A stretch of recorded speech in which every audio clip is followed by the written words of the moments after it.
Welcome back, everyone. It's my pleasure to introduce the final panel discussion, Dismantling Systemic Structures of Privilege Within the Arts Ecosystem. Will be moderated by Alexandra Chang, who's Associate Professor of Practice in the Department of Arts, Culture, and Media at Rutgers University-Newark.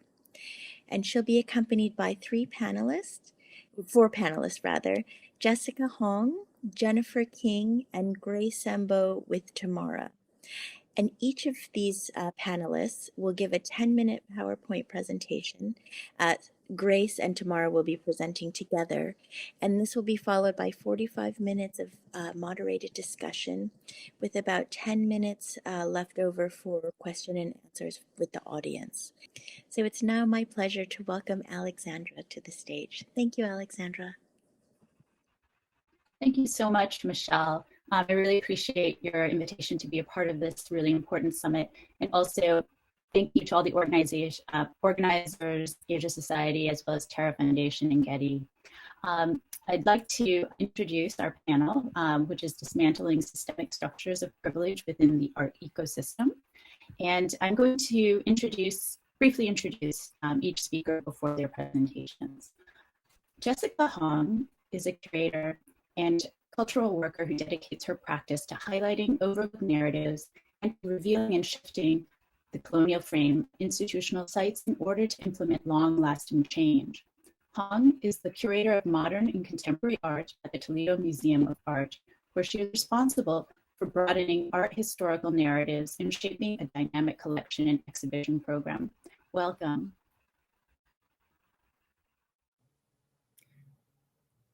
Thank you so much, Alexandra. And again, thank you, Asia Society, the organizers, Sarah Michelle, for inviting me to participate in this vital summit. And of course, the incredible tech team behind the scenes facilitating this global conference.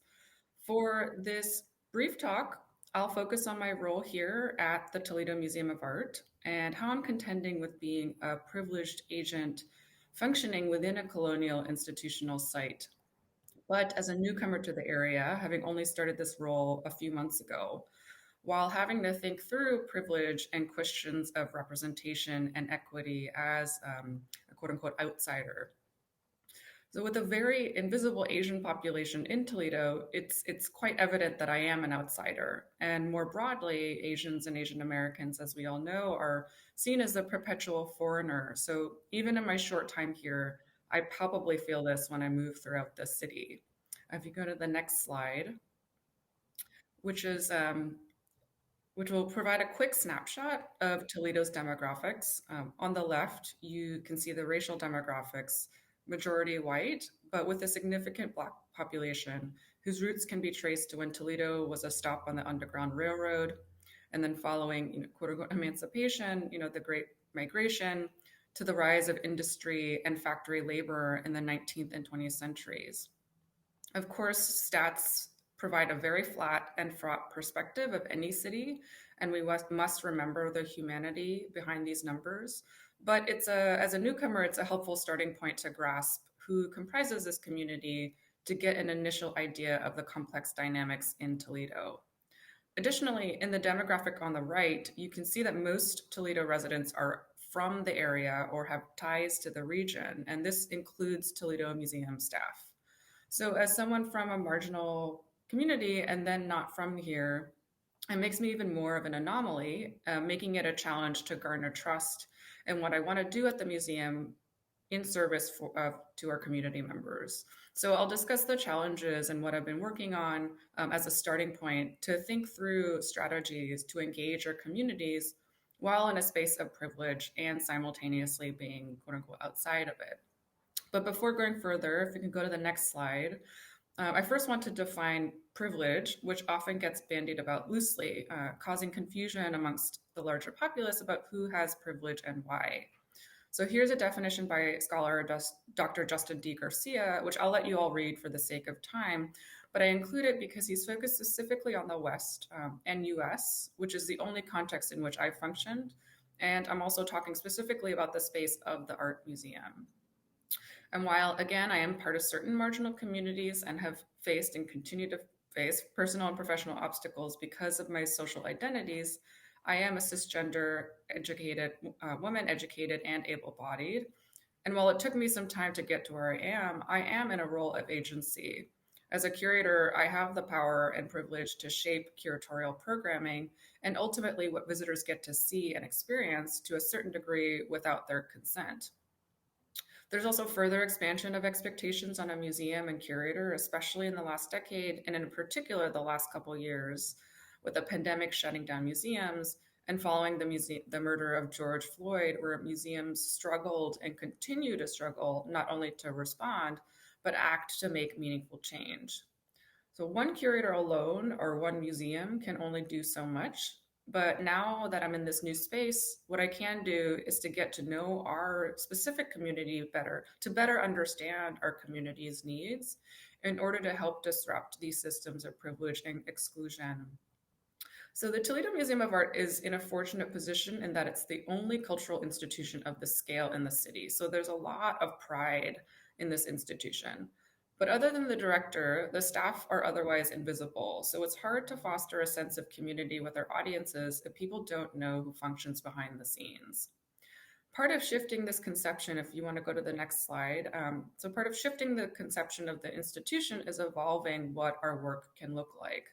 And one way is to get out of this privileged site and be part of our community. And this is just a quick example. The collections, exhibitions, and curatorial departments during the work week volunteered over the summer to help a local theater group move to a new space.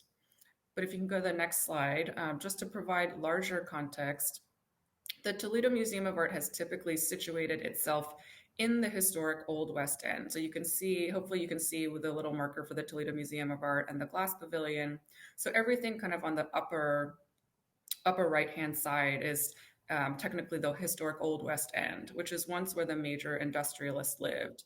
It's a beautiful neighborhood where many of the Victorian mansions, though now cut up into apartments, still exist. But the museum is also on the border between the Old West End and on the lower kind of left, on the second half, the left-hand side of this of the map is the Junction neighborhood, a historically Black neighborhood. In the mid-20th century, you can see this kind of yellow curving line. That's Interstate 75 that was built, which swerved around the museum, but it also then divided it from the Junction neighborhood, kind of de facto cutting off access to the museum, and has made this neighborhood for the last, 50, 60, 70 years and its constituencies feel disenfranchised from the museum. So I circled the Frederick Douglass Community Center because it's a vital resource on the lower portion of the map. It's a vital resource for the neighborhood, and as part of this year's Juneteenth celebration, they hosted a block party, and the museum had an activity-making table. So I volunteered to work the museum's table with an education colleague, and when I introduced myself to community members, they either did not know what a curator was or what a curator did, or they were surprised that I was there. Our director of education stopped by and was also stunned that I had volunteered. And when I said I wanted to slowly get to know our community members, he was stunned again, saying that he had never heard a curator say that. So I have to preface that by saying there are legions of curators today that are doing incredible community work. But it indicated to me how much work is needed in this specific context to shift this rigid understanding of the privileged curator. So if we can go to the next slide. So now moving into the museum space, one of my first projects was reinstalling Gallery 1, which it's essentially one of the first galleries you experience upon visiting the TMA. But I'm going to talk about a specific initiative I did in this space.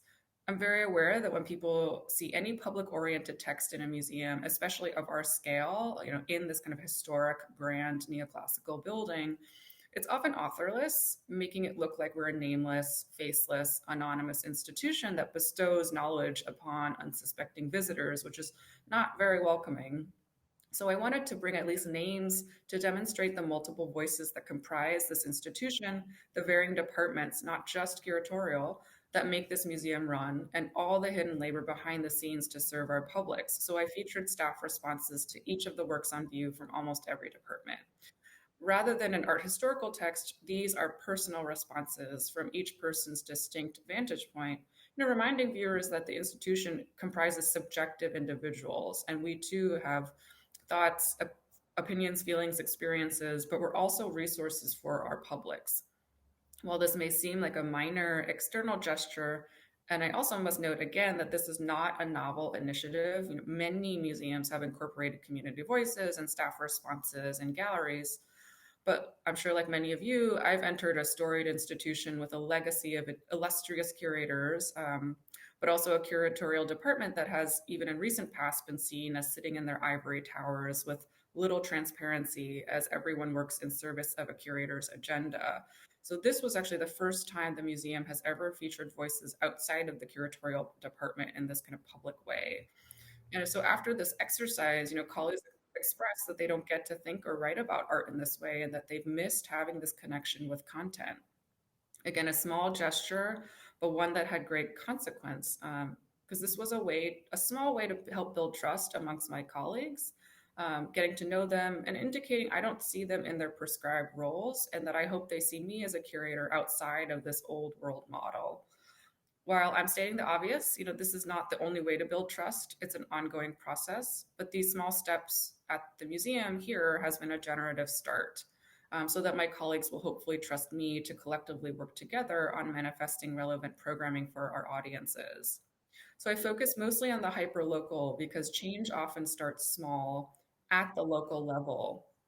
Through our programming, each action, event, gesture can reverberate outward, allowing us to find ways to connect distinct contexts that make us feel like we're part of a larger social and cultural fabric and can make way to dismantling these entrenched structures of privilege.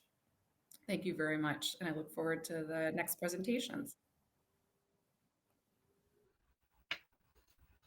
Great, thank you so much for that. And I look forward for any Q&A also. I'm sure people have questions for you later. So now I'd like to turn the panel to Jennifer King. Jennifer King is an Associate Curator of Contemporary Art at the Los Angeles County Museum of Art, LACMA. Her recent curatorial projects include Vera Luther, Museum in the Camera, an exhibition featuring the works of the artist's year residency at LACMA, and also Luchita Hurtado, I Live, I Die, I Will Be Reborn, an 8-decade career survey of the Venezuelan artist, co-organized with Serpentine Galleries in London. Welcome, Jennifer. Thank you, Alex. It's an honor to be in the company of my fellow panelists and also other speakers from the summit. And thanks to Michelle and to Sarah for proposing today's topic, Dismantling Systemic Structures of Privilege within the Arts Ecosystem. If we could have the slides. So I thought I would start by sharing an episode from my own story as an Asian American. What I'm showing you here is a newspaper clipping from the Columbus Dispatch. So I also have an Ohio connection like Jessica. This newspaper clipping shows a photograph of me with my parents at their naturalization ceremony in 1977. The caption notes that my father, quote, holds the couple's 4-year-old daughter, Jennifer, who was born in the US. When I tracked down this news clipping, I found it interesting that the caption made a point of my natural-born citizenship, because as a kid, the fact that I was born in the US was regularly invoked by my parents alongside the observation that I alone in my family could one day be president. I share this anecdote in the context of today's panel because my formation as a child of immigrants who grew up with a narrative of opportunity strongly informs my personal commitment to dismantling structural inequity and implicit bias within the arts ecosystem. Next slide, please.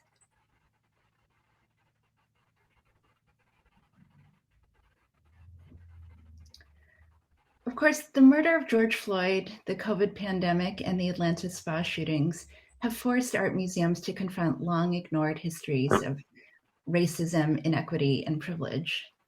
Over the past 18 months, museum colleagues nationwide have started to address these issues under the umbrella of DEAI, diversity, equity, accessibility, and inclusion.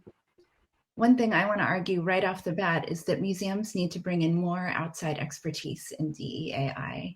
As someone committed to doing this work, but with no formal training, I consistently wish I had more guidance and resources. That said, I'm going to share some insights that I've gained through my hybrid role at LACMA as a curator and adjunct fundraiser in the museum's development department, where I've tried to bring the programmatic goals of my department, contemporary art, to bear on a relatively invisible side of museum work, namely donor cultivation and stewardship. Next slide, please.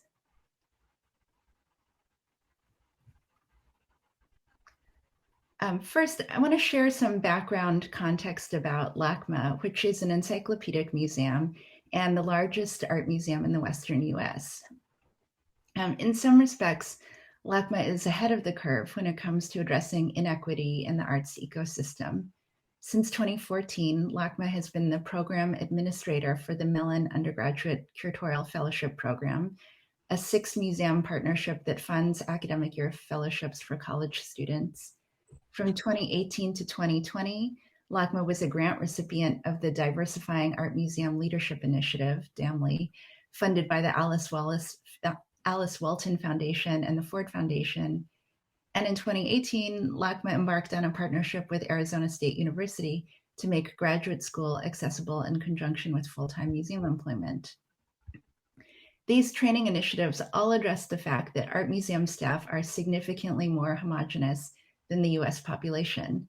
A 2018 study by the Mellon Foundation, for example, found that in museum leadership, only 12% of positions are held by people of color. With statistics like these, I think we have to acknowledge that the diversity pipeline initiatives are only a small component of what needs to be a more holistic effort. Next slide.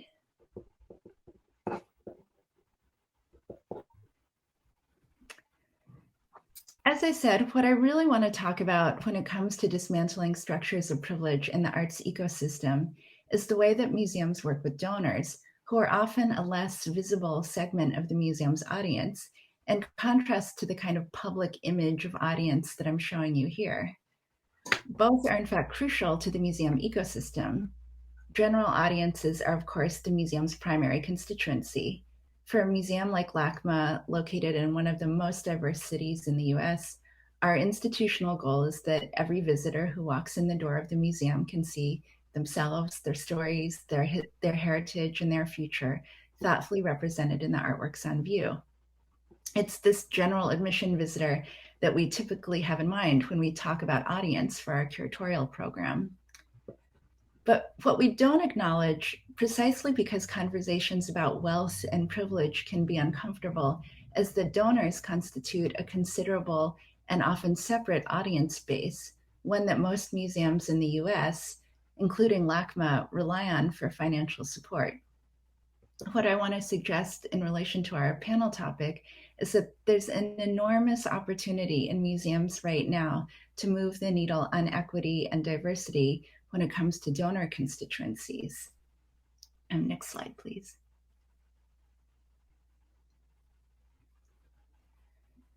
In the past 18 months, museums have experienced heightened scrutiny and accountability when it comes to museum boards and board composition. But the demographic makeup of mid-level donors, those that fall somewhere below board level giving, but above the level of general membership, is far less discernible from outside the museum. The potential lack of diversity or legacies of privilege in museum donor circles is a subject that people generally shy away from out of fear of alienating existing donors. My proposal, which I know sounds a bit simplistic, is that we have to talk about diversity, equity, accessibility, and inclusion as it pertains to fundraising. And this is a conversation we have to have not just about donors, but with donors. At an institution like LACMA, which has a huge number of patron and affinity groups, with membership dues ranging anywhere from $1,000 to $25,000 annually, this means talking with donors about how to improve the diversity of membership, looking at who has leadership roles in these groups, discussing what the responsibilities are in those leadership positions, and approaching the programming that museums produce specifically for donors such as artist studio visits, gallery walkthroughs, curator lectures, and private collection tours, with the same level of mindfulness and scrutiny that we bring to our public-facing curatorial program. Next slide, please.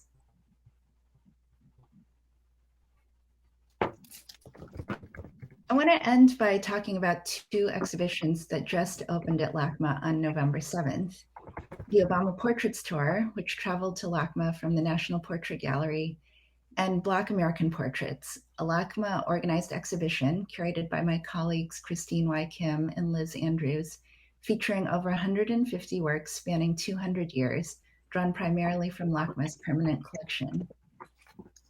Given how important and historic these shows are in terms of long overdue representation, both our curatorial and development teams wanted that same commitment to representation reflected not just in the public outreach, marketing, and programming around the exhibitions, but also in the donor community connected to these shows. Building that community meant integrating curatorial and development efforts to make the fundraising not simply about financial support, but about endorsing a vision of LACMA's curatorial goals. Next slide, please.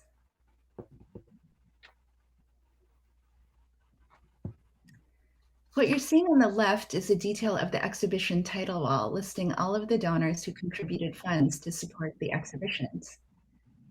For context, typically an exhibition might have no individual donors or only one or two individuals who meet the support threshold to qualify for exhibition title wall crediting.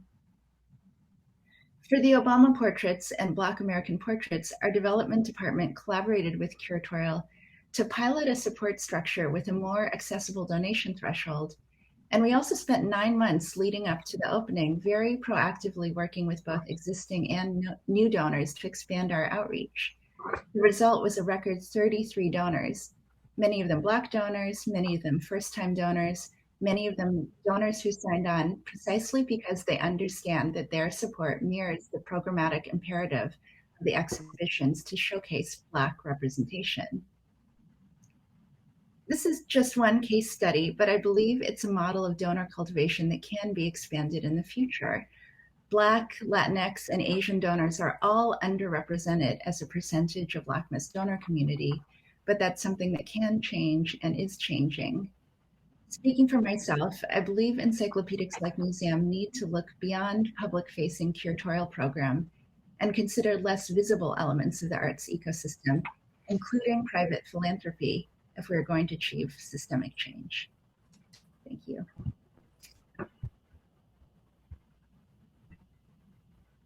Thank you so much, Jennifer. Again, a really rich presentation that will no doubt generate a lot of discussion.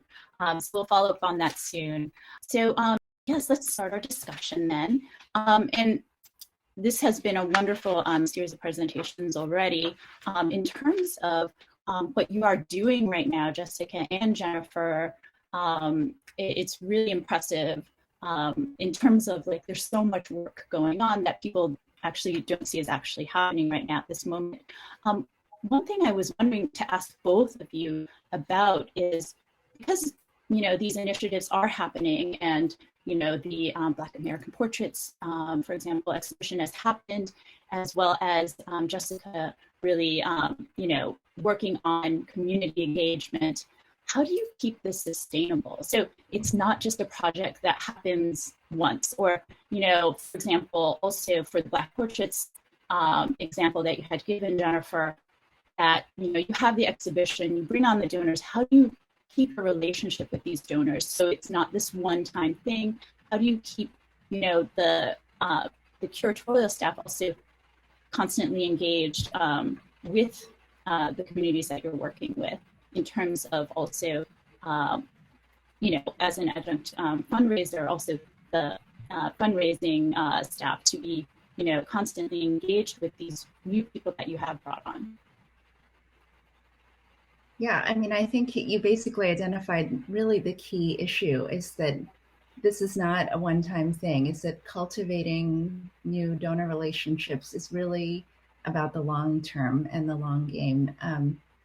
And we talk about that a lot, that in a way, the opportunity like that an exhibition like Black American Portraits brings to bring on new donors it's less even for me at least about the opportunity to raise funds as it is the opportunity to build relationships, to meet people, because we're meeting people who are coming to us because of their relationship to the content. That's how we're meeting them. But really the opportunity is then to build the relationships. So that means continuing to cultivate them, continuing to stay in touch, continuing to make sure that they feel like they have a connection to what we're doing at the museum. And I think total transparency is really important too, to understand what their relationship is, what our relationship is, and that we are committed to them.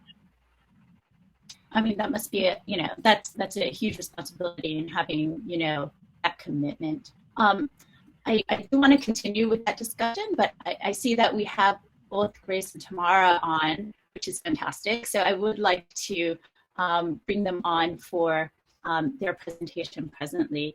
But first, I'm so happy to introduce Grace Samboh as well as collaborator Tamarra. Grace Samboh, welcome. Dia is a researcher looking at contemporary practices outside the 6 existing centers of the Indonesian art scene to reconnect them all with earlier and central narratives. With the online publication Hyphen, founded in 2011, Dia's concern is to encourage Indonesian arts and artistic research projects and publications. Dia is also the public director of the gallery-based initiative in Jakarta, Rubana Underground Hub. And Tamarra was born in West Java in 1989 and is a self-taught artist studying at the University of Sonata Dharma, Yogyakarta, majoring in history. And Dia's works address the issues of gender and sexuality, the histories of transgender people in Indonesia, and the topics of religion and humanity. Dia is also involved in the Jakarta Biennale 2021, along with Grace, which is Esok, the day after today, the near future. So welcome both of you. Okay. Hi, sorry for the mistake in understanding time. I'm Grace, and this is supposed to be Tamarra's line. I'm with Tamarra. We live in Jogja, but currently we are in Jakarta installing for the upcoming Jakarta Biennale 2021, ESOC. It opens tomorrow. I'm a member of the curatorial team, and Tamarra is one of the participating artists. For now, I'm going to read lines that were supposed to be read by Tamarra. So yeah, can we go back to the first image, please? The wool image, Tamarra's leg image. Thank you. Yeah, in our ecosystem, infrastructures and institutions exist, but they do not operate in the same manner as the ones in like English-speaking worlds. We have private and state-owned museums and galleries. We have artist-run spaces, art schools, artist guilds, biennials, triennials, art fairs, auctions, dealers, speculants, you name it. A view example so you get a grasp of what we meant by these institutions operating differently would be the long-standing art fair called Art Jog that was founded by artists and art workers. It invites artists directly instead of renting booths to galleries. Exhibition halls in the Galeri Nasional Indonesia are available for anyone who sends in proposals a year ahead and have the patience to queue, because many would be sending them. And it is also available for those who are willing to fund their own execution of the exhibition, like from curating, artwork production, promotion, catalogs, etc. instead of art schools, the more reputable learning grounds for young artists or art workers would be um, artist-run spaces or groups or collectives. City or town biennials or triennales, like the one in Jakarta that we are currently working on. It started from 1974. The one in Jogja started from 1988. There's one in Makassar, there's one in East Java, there's one in Central Java, Klaten, Sumatra Biennial, etc. They are government programs, but they are organized and run by artists and art workers. We are telling you these differences between what is commonly understood as institutions in English and how it operates around us, really not as a complaint or to victimize ourselves to Western definition of things, but rather to introduce you to our landscape in the hope that it would get you to understand why we do what we do in the way that we are doing it. Oh, a little note, not everything is different. Bureaucracies and paperwork also sucks here. Even more sucks as we never understood why they are necessary. Because every new president, government, every new ministry, the forms would change. The logic would change. The system would change. The organization and every paperwork that comes with it would change. Anyway, like anywhere else, the art ecosystem here is surely. I can see Tamarra speaking, but can't hear you.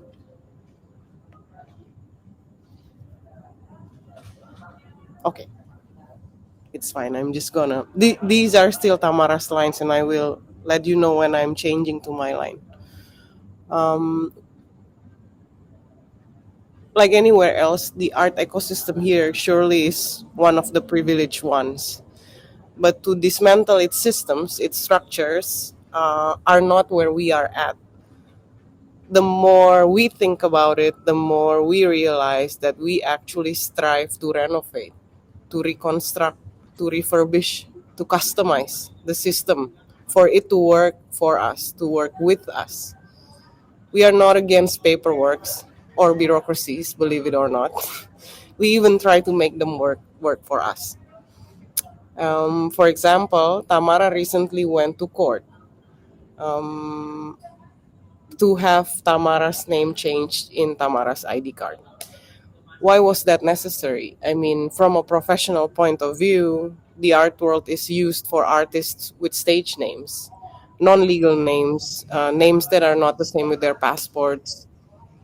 But yeah, this is another story. If time allows, we may get back there. We wanted to share with you about a project that we discussed for this edition of the Jakarta Biennale. It is titled Rumah Tumpang Sari. It can literally be translated to Polyculture House, which is something that Tamarra co-initiated with Ferdian Shatajib from Kunci Study Forum and Collective. We plan to build a housing facility for 5 non-binary Indonesians who will participate in a 12-month artistic residency.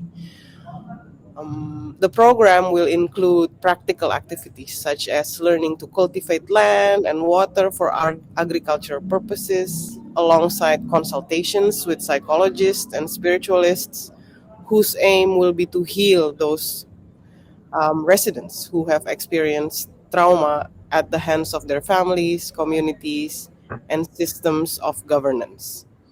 Can we go to the next slide, please? The next image. Yeah, thank you. We conceived this project as a way to reclaim our homeland, to sort of synergize with nature as means for survival. Hopefully, this effort will sort of help foster the residents' sense of belonging in their communities and be like an exemplar for a government that continues to turn blind eye to our history. We initiated this project with the hope that the ongoing cycle of injustice can be broken for the sake of future generations. I'm changing to my line.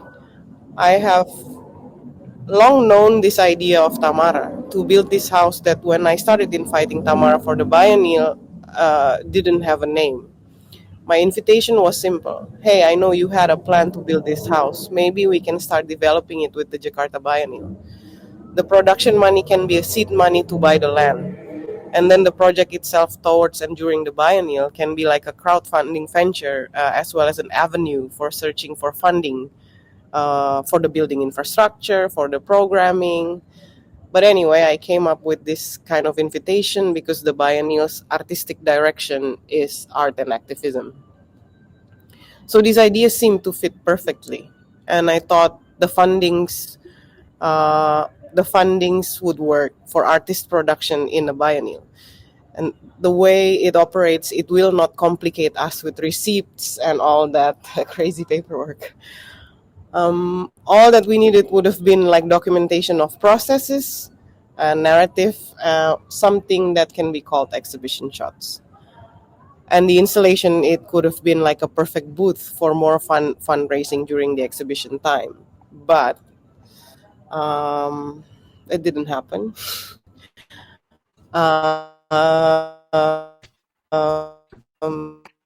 Basically, kind of invitation, and this is hard to rephrase because this is supposed to be Tamara's line, so I'm gonna read it I'm gonna quote her. The invitation quotes, the invitation surprises me, but somewhat totally makes sense. Grace is not just one of the biennial curator, she's also a good friend of mine.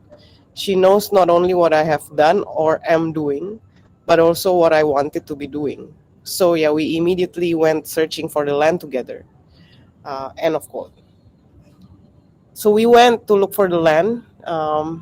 One of the favorite ones that we found is around the area that you are looking at the image. With Rachel from the Jakarta Biennale team, we started searching for land that is possible in Jogja. We found this place in Lingseng, Bukit Manore. There were so many things that interest us from that place, not only because of the location, the view, the water, and all that, but also because the neighborhood is full of kind of people our age, people that went to study to universities in towns and then came back, try to develop agriculture, try to live within their from their resources in the houses that they are at. 2-3 months after we started this journey, Tamarra decided to halt, to pause, with the thought that wanting to own a land and to extend it to other people, for other people, to live with other people, is one thing, but to know that the land, that it will have to be bought on Tamarra's name, or someone's name. Technically, it can't be bought collectively, so someone's name has to be written in there.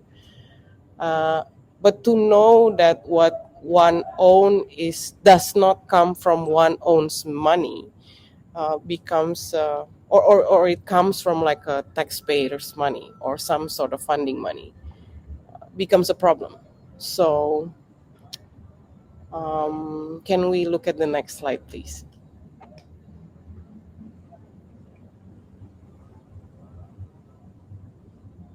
So despite being happy and liking the environment, we decided to postpone and show something else completely in the biennial, while rethinking how can we achieve this in the manner that we could be proud of.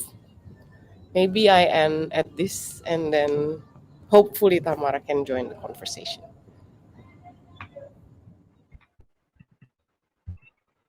Wonderful. Thank you so much, Grace, and also Tamara. I'm hoping, yes, that you'll be able to also join us. But thank you, Grace, for that really interesting presentation, and also thinking so much about your practice. It'd be great to talk more about that in the discussion.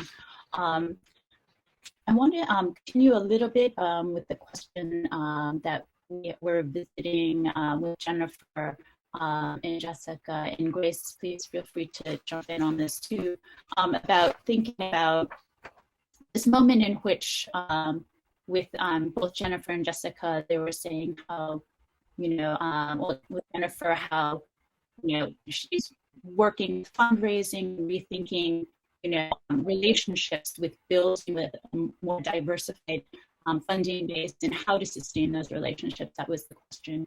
And Jessica really working with her institution in developing ways in which to bring the community into the museum in terms of engagement, but also going out to the community and reaching out to build trust with the community.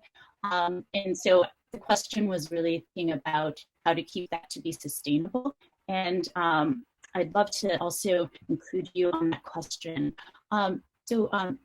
First Jessica, and then perhaps Grace, if you might answer a bit like Jessica, in terms of, having that keep going, but also kind of like, are you thinking about, curatorial practice in terms of bringing community stakeholders in, or maybe you're already doing this in building projects from the ground up with community stakeholders, thinking about what types of exhibitions themselves could be developed? Yeah, absolutely. I mean, we're actually in the process of creating that structure now. I mean, as Jenny, indicated, that you kind of hit the kind of key question of how can we make this sustainable, but also part of the actual infrastructure of the museum, part of the systematic processes, that rather than it being kind of more one-off or reactive after a controversy, that, this is something that's just part of the institutional DNA.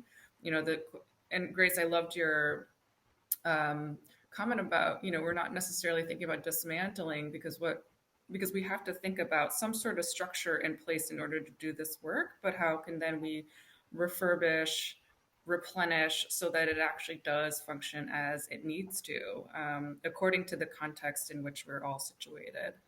And at least in my specific context in the Toledo Museum of Art, I will also say maybe the US more broadly, in larger scale art museum spaces, it really does have to come from leadership. And I'm very fortunate that my director, who is actually a very new director, has been here for a year and a half, has oriented the museum to be kind of for, and also with and by our community. So we're in the stages of creating those structures as a new team too. We're a pretty new curatorial department. We actually added an entirely new department called the Belonging Department, which also houses our public programs, but they are intended to shepherd and steward the DEAI and the diversity, equity, accessibility, inclusion work that Jenny kind of alluded to, as part of all of the work that we do. And I should also say, it's not just curatorial that does this work, and we also don't do this work in silos. A really important facet of the work that we have to be doing in the future also has to be done collectively and interdepartmentally. So creating structures in place in which we can, with some facility and a bit more ease than maybe in recent past, make those collaborations, even internally, with a little bit less, I guess, complex, so that we can, be a space in which, many constituencies, whether people that are from Toledo or visiting, feel welcome and included. And then also thinking about timeline temporality, and this is really critical too. I think for me, it's also trying to be very transparent with our audiences about the fact that I can't make immediate change. We're dealing with, although in the grand scheme of things, the history of the museum is somewhat short, but it's also long and entrenched. So I can't change the structures tomorrow, but that's kind of why I focused on the hyperlocal, in that there's these small actions, these small steps toward change, not necessarily in the external facing things like exhibitions or collections, but also just how we function internally. That it's going to take a really long time. So hopefully, we're putting some certain foundations in place so that the next generation of curators, next generation of educators, next generation of museum directors can kind of pick up that mantle and continue to shape and refurbish. I love that, and replenish, to use Grace and Tamarra's term, the structures for the future. That's great. I mean, I'd love to bring Grace and Tamarra into the conversation, and also thinking about how you were mentioning, Grace, the different structure in which it's artists run spaces and also, curator artists, and thinking about how that might actually be really beneficial. And also this idea of like how even in this project that you had presented, that you were thinking about, the community that is part of the project, that reaching out to the community. But beyond that, the taxpayer community, the responsibilities that you have and that you could pause it, and that's a huge step in like taking that. I wonder if you could talk a little bit more about that, in terms of the power you have as, really being artist run and also, artist curator.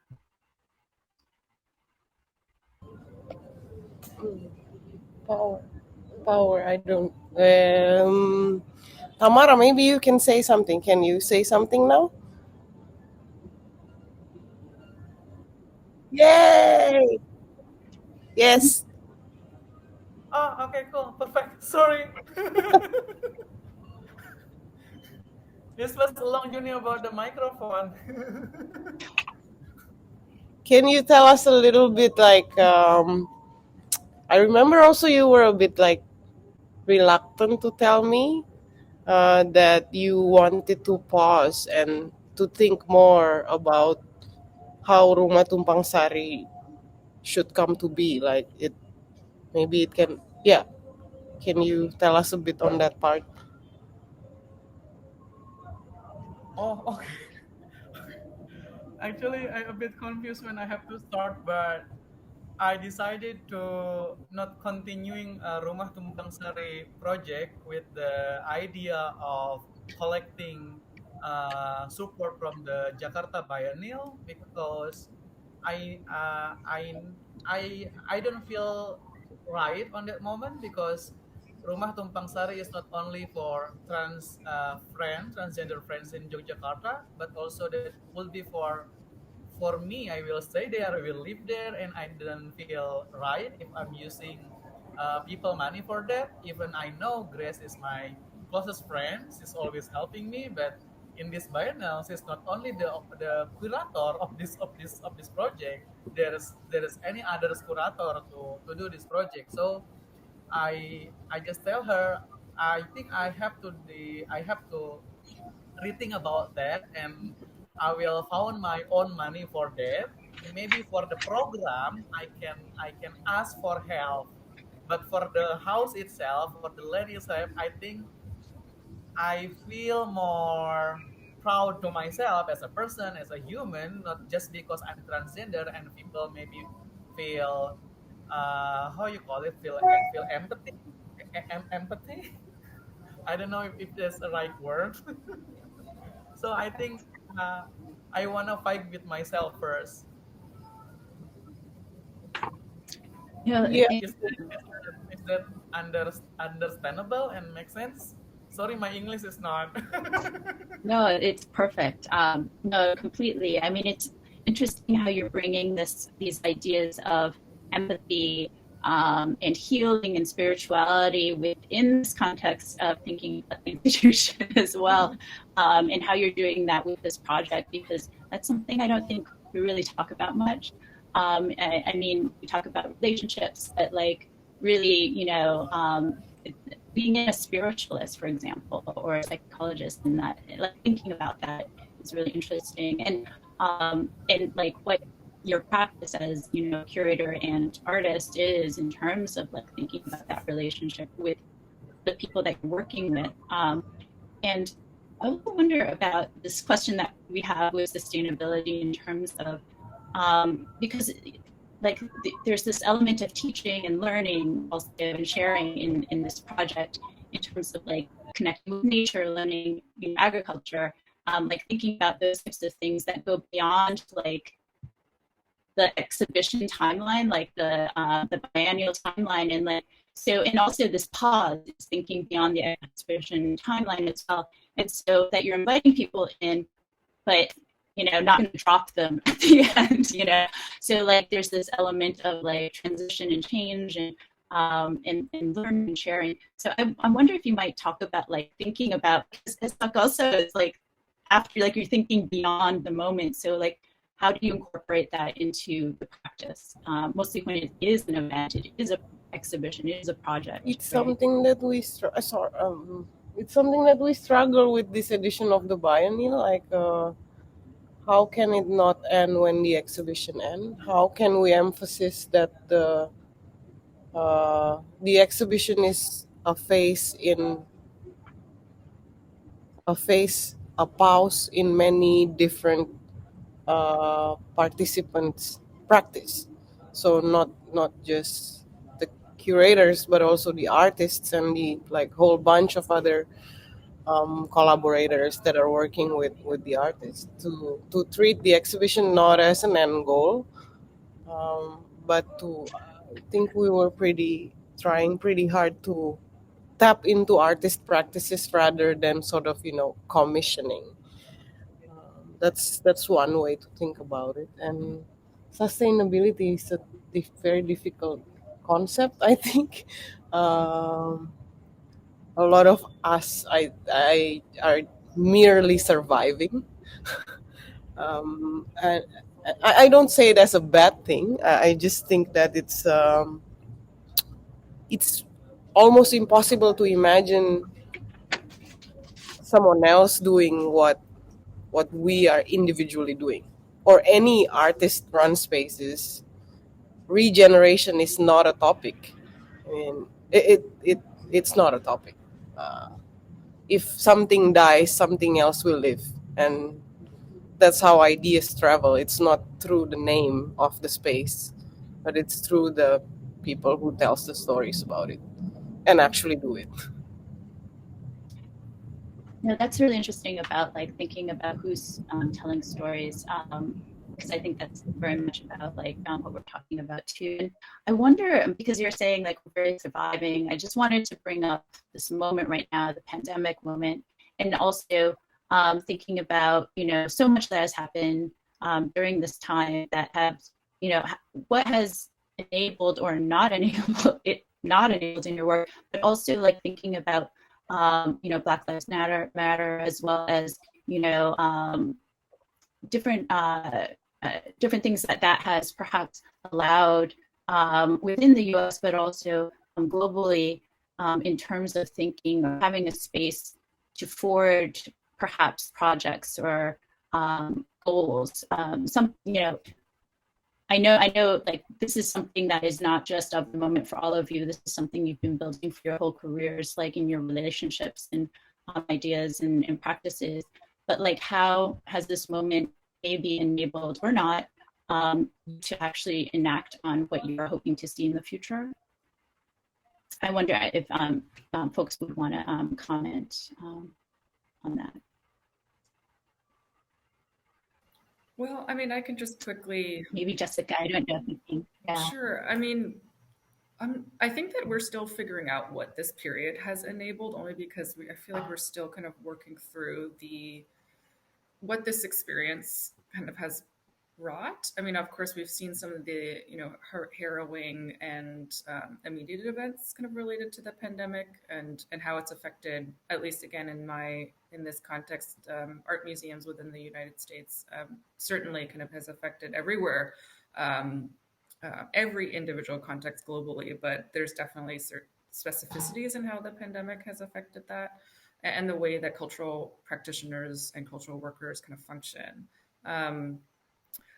so at least again, I can only speak for myself, but individually, I've also in the midst of it shifted to an entirely different context and institution. So as museums have been rethinking the ways in which they've been working, their priorities, missions, that has also been happening in an entirely new role for me.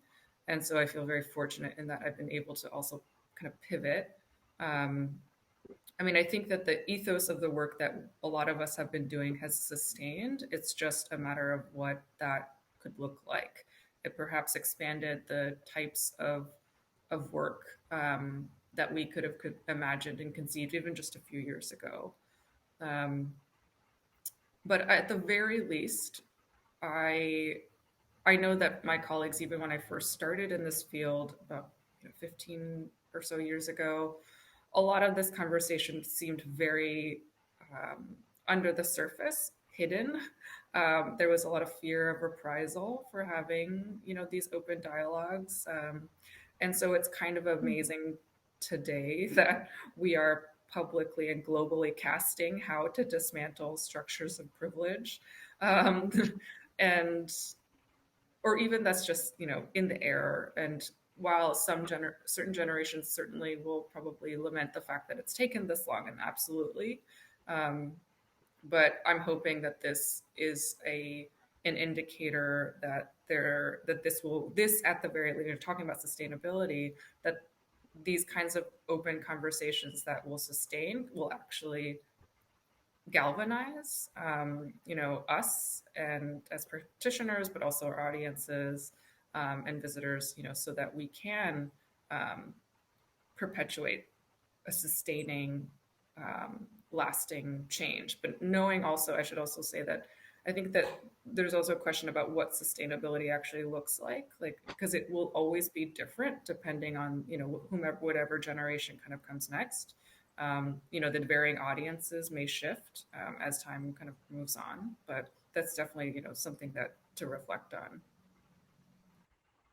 Great. I wonder, Grace and Tamarra, I had read online a conversation that you had about actually during this moment, Tamarra building a fund for artists. And I thought that was really interesting because oftentimes I had this conversation with some colleagues about, artists already have difficulties with finally getting their honoraria, down the line after filling out all these forms and whatnot in the systems, and it's actually what you use to pay for things, right? It's not just like a token of appreciation, right?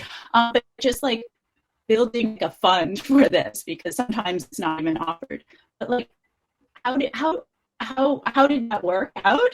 But also, the fact that you are thinking about these things, like you're in your practice, but and also just like building this fund during this time and recognizing, that cultural workers are having a lot of difficulty at this moment, right? And so it's a different level of privilege in terms of thinking about, having an institutional job versus, that relationship that the institution does have with artists or guest curators and that type of thing. So I don't know if you might talk a little bit about that moment in which you are working on that. Tamarra, maybe you can say something. I maybe clarify first. It's the fundraising, like early in the pandemic times, you mean, right? It was for actually more for transgender friends, trans women friends in Jogja, not for the arts and cultural workers. There are different group in the cultural scene that are doing that, starting from like kitchen, sending food 3 times a day to different houses of cultural workers. There are other initiatives that are looking at taking care of the arts and cultural ecosystem, especially in Jogja, I have to say. But Tamarra was doing something else. I think Tamarra was fundraising for trans women community in Jogja. Can you say something about that, Tamarra? Yeah. Yeah. Hello. Can you hear me now? Yes.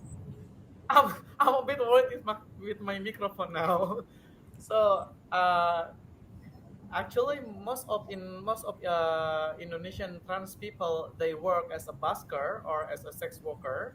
So when the pandemic come, it's quite hard to make interact with others people, you know, and they lose their job and they can't make any money without become a busker or a sex worker.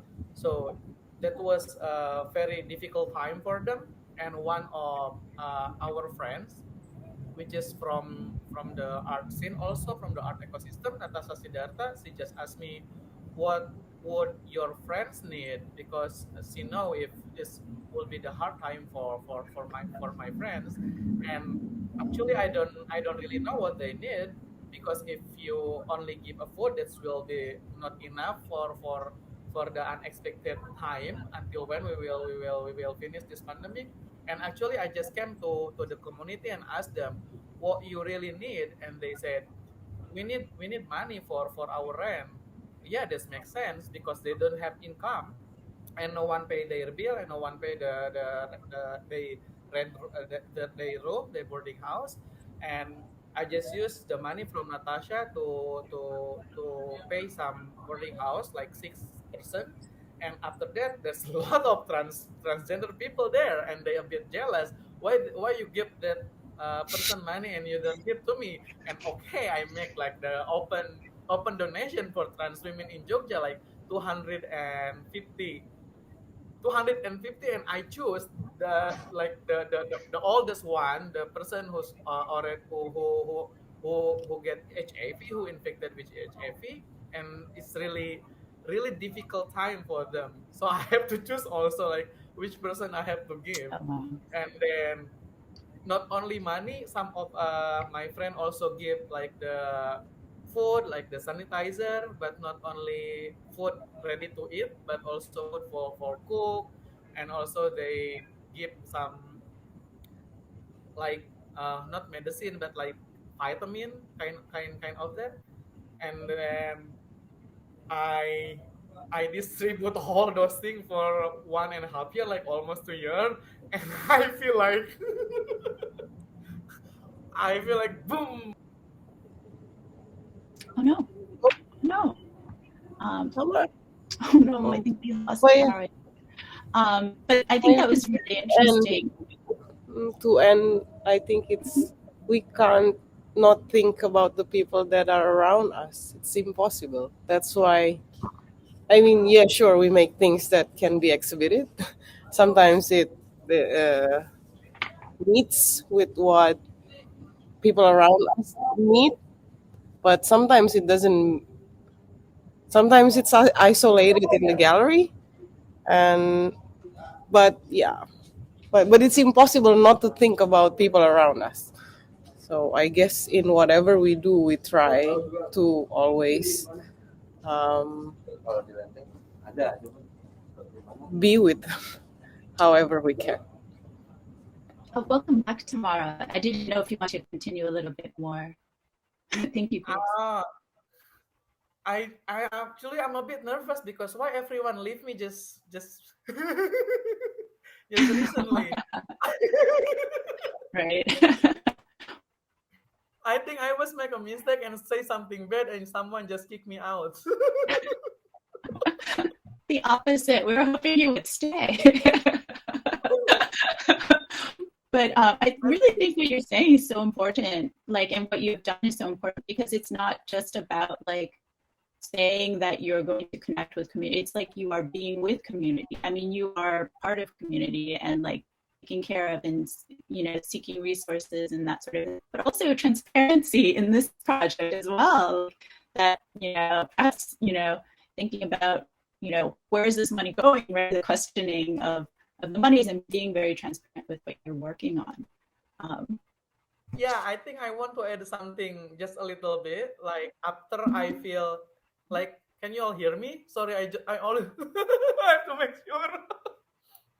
Like I step back like just a moment, and then I keep thinking, like until when I have to earn money and give to them, like just money. And then the idea of Rumah Tumpang Sari or polycultural house coming, like we have to having a place where maybe in the future, even we don't have money, we can become a farmer, we can make our own food, we can do everything. And the important thing is we have to reclaim our own land. This is our homeland. So why no one transgender women like didn't have the certificate of their own land? Like why? So I think land is really important. Like no one will this disturbing maybe, but no one cannot kicking us because we have the certificate and we can sell to them. Yeah, and this whole idea of this ownership of land is interesting too, versus like sharing, communal kind of sharing of land. You know, that again, that like this is kind of semi-mirroring the colonial ownership of land versus and not allow you not to do that, which is interesting. Yeah, that's the idea.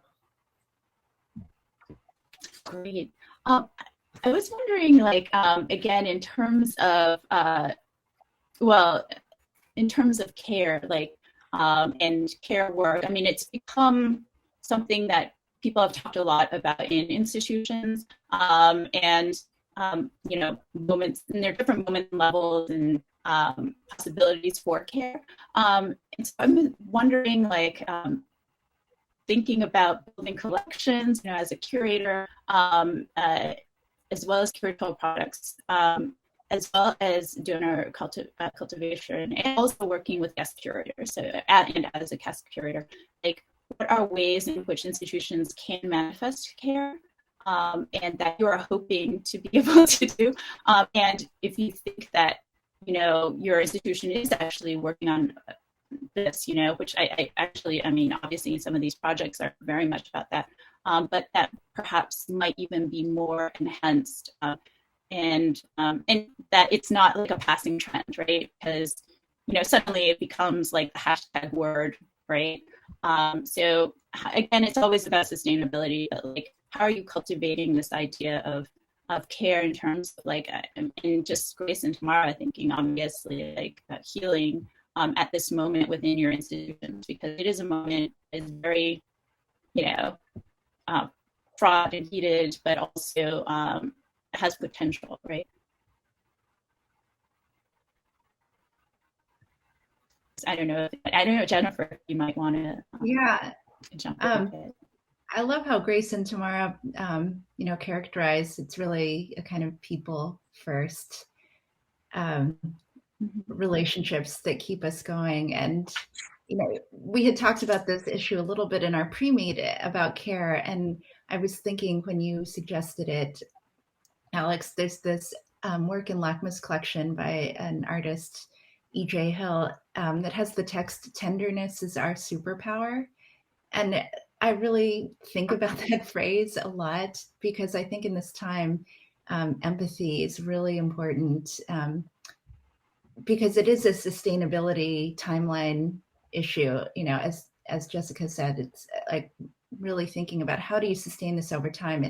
It's an endurance game. And I think the only way to do that is to really, not tackle it only as an issue, but it's about individuals, and to really have empathy.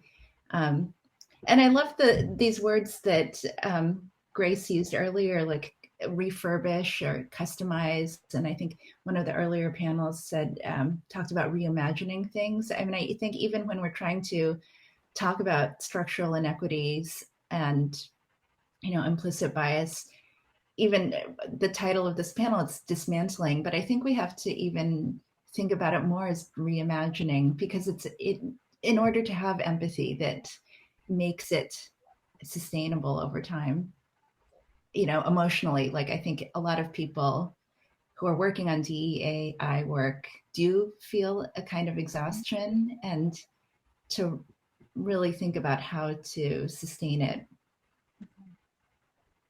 That's great. I mean, in terms of thinking about like where you want to be, right, in the future, or where you potentially think you want to be, and like how to work backwards from that in terms of like maybe not what we have right now and how do we shape it, but like what theoretically could the dream be? and taking steps could be interesting. But I don't know if Jessica or Grace and Tamarra, you wanted to jump in at all on that. No, I mean, I was going to kind of echo what Jenny was saying, that I mean, I guess to expand a little bit further too, thinking about care as being part of everything that we do, not necessarily an add-on. And as Jenny kind of alluded to, particularly for folks that are doing DEAI work, but I also know that as curators, as practitioners, and I don't want to speak for Grace and Tamarra, but I imagine that you really care about the work that you do. That we feel like this is really critical and crucial to enhance and expand the cultural fabric and bring our audiences kind of along with us or alongside us. And we do this work. We're not compensated by any means well, but we love what we do. And that's kind of why we're here. And creating these or refurbishing these structures so that can kind of sustain our energy and our capacity, so that we can kind of continue on this work, and that again future generations can also do that as well. I mean, even just mentorship as being part of a critical part of the work that we do, whether it's mentorship of the artists that we work with, but also speaking just from the curatorial side of things, it's a really tough field to kind of break into. I know that a lot of my predecessors have either been in their roles for 20, 30 plus years. And, there was a rampant fray of unpaid internships with an expectation of, working full time for free. Of course, like only a certain kind of demographic has access to that to be able to have that free labor and work in really expensive cities like New York and Los Angeles. I will say that for myself personally, one of the reasons why I moved to Toledo is that it's actually affordable, so that there's less worry here, so that I can actually focus on the work that I hope to be doing. And that hopefully I think that, of course, pay equity is not the only thing as part of care work, but just so that creating a stable foundations for the practitioners, not just curators, but the artists that we work with, the collaborators that we work with, so that we're not exploiting these relationships, but really working together on equitable footing. Great. Kristen Tamarra, would you like to jump in at all in terms of centering care in your work, or? I think there's no option to not care, at least for us, because we are not doing this for any institution. We're doing this for people that are sort of like temporarily, whether you decide the time or just like somehow grouped together for a certain amount of time, but then it ended to be forever. It's basically life, so it's impossible not to care, I think. There is a phrase in Bahasa that I have been trying to translate, but I can't seem to find it. It's not just about how work make us live, but it's also menghidupi kehidupan. How do you translate that? Like,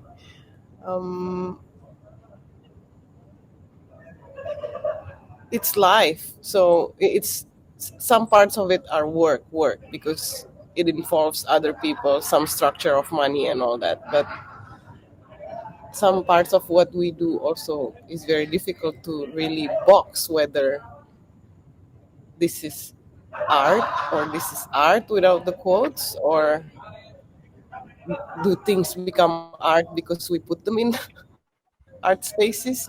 These are constant questions that we deal with, I think. So I have to say, I also still really, really like paintings. I still do painting exhibitions. So, but yeah, there are these things that it's part of life, so it's impossible not to care, I think.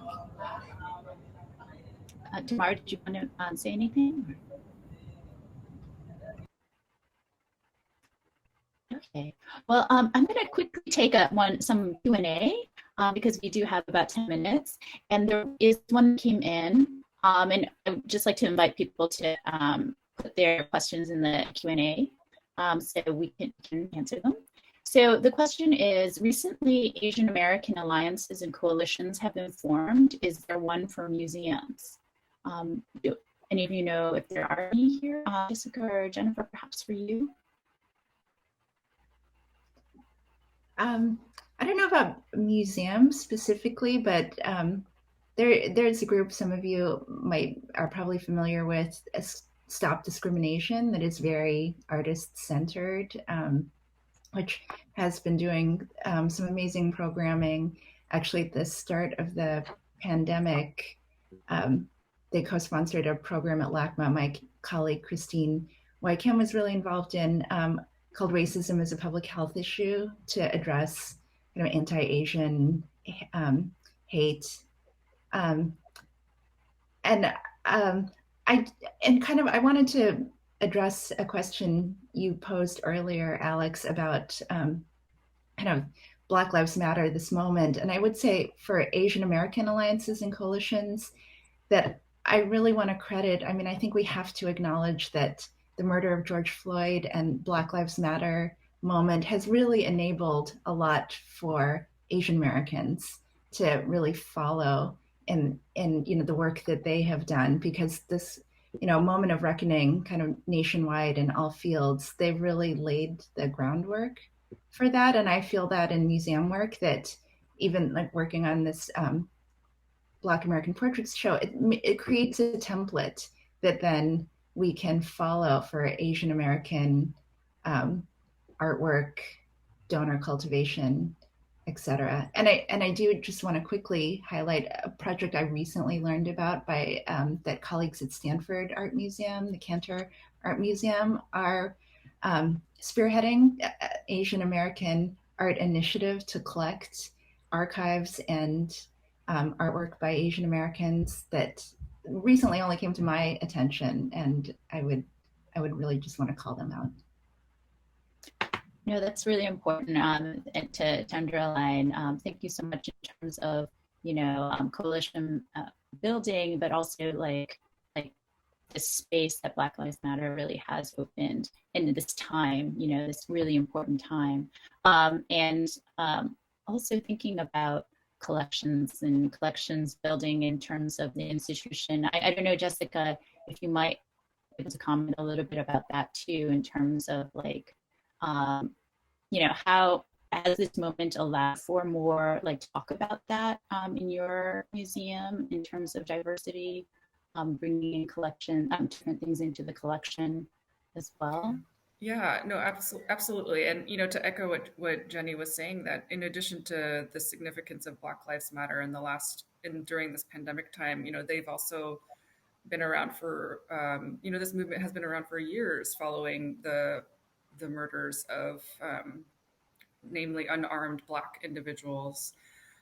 And so through a lot of, of course, the last 2 years has been heightened, I think that enhanced by the pandemic, but particularly with the rise of the Black Lives Matter movement over the years, I think that has kind of pushed museums in certain spaces to kind of think about, at the very least, their external facing and kind of practices, namely collection building and exhibition making.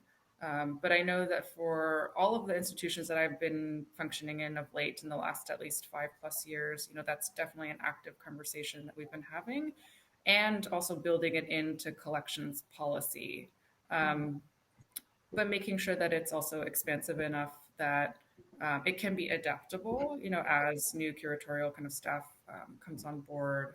But part of that is also about assessing, and I should also kind of preface it by saying that, not all museums are collecting institutions. As Grace and Tamarra was saying, they're functioning not within this kind of museological system, but at least for, I guess the more larger scale institutions like Jenny and I, that is becoming part of the policy. And we're also, and the kind of work that happens too is that we're writing it collectively as curatorial colleagues, so that we are holistically on similar pages, as opposed to just one department being responsible for the broadening of the art historical narratives. So talking with our curator of American art, who focuses primarily on the 17th to 19th century, as well as our curator or incoming, whomever we're in the midst of searching for a curator of European art, but they're also going to be part of that conversation. It's not just modern and contemporary. So that's also important, that we think about this kind of institutionally, in addition to kind of each department.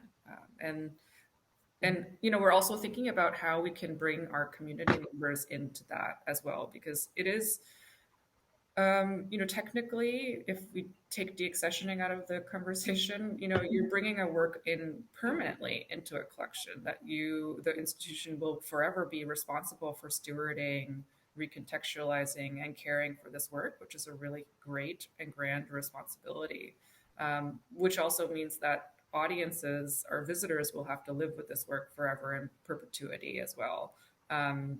Of course, not all of the works that we have are on view. Many are still in storage, but it's still a resource that we're extending.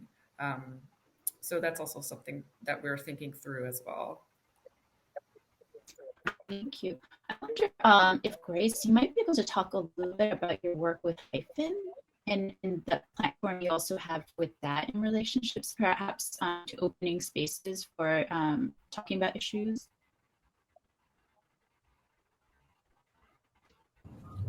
It's that is an institution. Legally, it is. Legally, it doesn't operate like one. It initially started as like an alias we use when we want to do something together and don't want to confuse people by appearing too much. It started as that. But it's been really nice. I think the past 2-3 years we grew older, so we sort of know how to, okay, if in a year we have this approximately this amount of income, how much we can put aside to do more research and to involve more people. That's where it's at now. Currently, it has 3 ongoing researches. One has already turned into like an obligation because we started a long time ago. It developed pretty slowly. Now we have almost everything, but we never really have the time to sit down and lock it and publish something. But yeah, it's an attempt to sort of like part of practice. I think what that's what we are doing. Part of it is curiosity about, to put it easily, about the past, something that have happened, something you thought you knew, but oops, it's something else. One of the ongoing research is on Danarto, like more known as a poet, but actually studied painting. And this research we managed to expand, like 10 people are meeting every 2 weeks. Yeah, Tam. Every 2 weeks to sort of like, okay. Huh? Sometimes every week. Wow. Yeah. But it's so we are building an archive together while trying to catalog this archive together, not just the geek researchers, but also with some artists, including Tamarra and like 8 other friends, I think. It's something like that. It's an ongoing experiment, I think, but we focus on research. Yeah. So thank you all. And we're actually come to the end of our panel, but I think that it was so interesting just to also hear about, Tamarra and Grace, what you're working on, so many things, and Jennifer and Jessica, just all the sweat equity going into all like the thinking and the rethinking that you're doing. And I hope that not only are you giving care, but that you're getting care for you. And that's another panel that could happen. Thinking about, the folks who are actually working on this in care. So I just wanted to thank all the panelists again, Jessica, Jennifer, Grace, Tamarra, for all your really generous presentations and sharing of your work. And to thank Michelle, and I want to kind of bring this conversation back to Michelle. But thank you all so much. Thank you very much, Alexandra Chang.